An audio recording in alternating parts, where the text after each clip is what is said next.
മന്ത്രി കെ.ബി. ഗണേഷ് കുമാറിനെ പാർട്ടിക്കെതിരാക്കിയത് UDF നേതൃത്വമാണെന്ന് Kerala Congress B chairman R Balakrishna Pillai പറഞ്ഞു. കേരള കോൺഗ്രസിന്റെ ജന്മദിന സമ്മേളനം കൊല്ലത്ത് ഉദ്ഘാടനം ചെയ്യുകയായിരുന്നു അദ്ദേഹം. വിശ്വനാഥനെ കൊണ്ട് രാജിവെപ്പിച്ചു, പല മന്ത്രിമാരെയും കൊണ്ട് രാജിവെപ്പിച്ചു, ആരോപണം വന്നപ്പോ രാജിവെപ്പിച്ചു, പോയില്ല. ഇപ്പൊ FIR രജിസ്റ്റർ ചെയ്ത് ഒരു മന്ത്രിക്കെതിരായിട്ട് ആരും രാജിവെക്കുന്നില്ല, രാജിവെക്കണമെന്ന് ആവശ്യപ്പെടുന്നില്ല. ഇതെല്ലാം ചെയ്താണ് ഞാൻ നയിക്കുന്ന ലക്ഷങ്ങളുള്ള ഈ രാജ്യത്തെ കേരള കോൺഗ്രസ് പ്രസ്ഥാനത്തോട് UDFന്റെ നേതൃത്വം നീതി കാണിച്ചില്ല എന്ന് കൊല്ലം ജില്ലയിൽ കൂടിയ നിങ്ങളോടല്ലാതെ ആരോടാണ് പറയേണ്ടത്?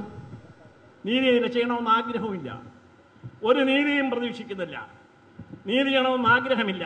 UDF രൂപീകരിച്ച നേതാക്കന്മാരിൽ ഇന്ന് ജീവിച്ചിരിക്കുന്നത് താൻ മാത്രമാണ്. എന്നാൽ തന്റെ പാർട്ടിയുടെ UDF നേതൃത്വം അപമര്യാദയാണ് കാണിക്കുന്നത്. മുന്നണിയിൽ നിന്ന് ഒരുവിധ നീതിയും പ്രതീക്ഷിക്കുന്നില്ല. ചാരക്കേസുമായി ബന്ധപ്പെട്ട് 1.5 വർഷത്തിന് മുമ്പ് താൻ മാധ്യമവാഴ്ച പതിപ്പിൽ എഴുതിയ വിവരങ്ങളാണ് കെ മുരളീധരൻ ഇപ്പോൾ പുറത്തുവിട്ടിരിക്കുന്നത്. ചാരക്കേസിൽ ഗൂഢാലോചന നടന്നു എന്നുള്ളത് വ്യക്തമാണ്. ഈ സംഭവത്തെക്കുറിച്ച് അന്വേഷണം നടത്താൻ കോൺഗ്രസ് ആർജവം കാണിക്കണം. മുസ്ലിം ലീഗ് നേതൃത്വം ആവർത്തിച്ച് കേരളത്തിലെ ഭരണത്തെ സംബന്ധിച്ച് പറഞ്ഞത് ന്യായീകരിക്കാൻ കഴിയില്ല. ഇതിന് മറുപടി പറയാൻ KPCC പ്രസിഡന്റ് രമേശ് ചെന്നിത്തലയും മുഖ്യമന്ത്രി ഉമ്മൻചാണ്ടിയും തയ്യാറാകണമെന്നും ബാലകൃഷ്ണപിള്ള പറഞ്ഞു. ജില്ലാ പ്രസിഡന്റ് പൊടിയൻ വർഗീസ് അധ്യക്ഷനായി.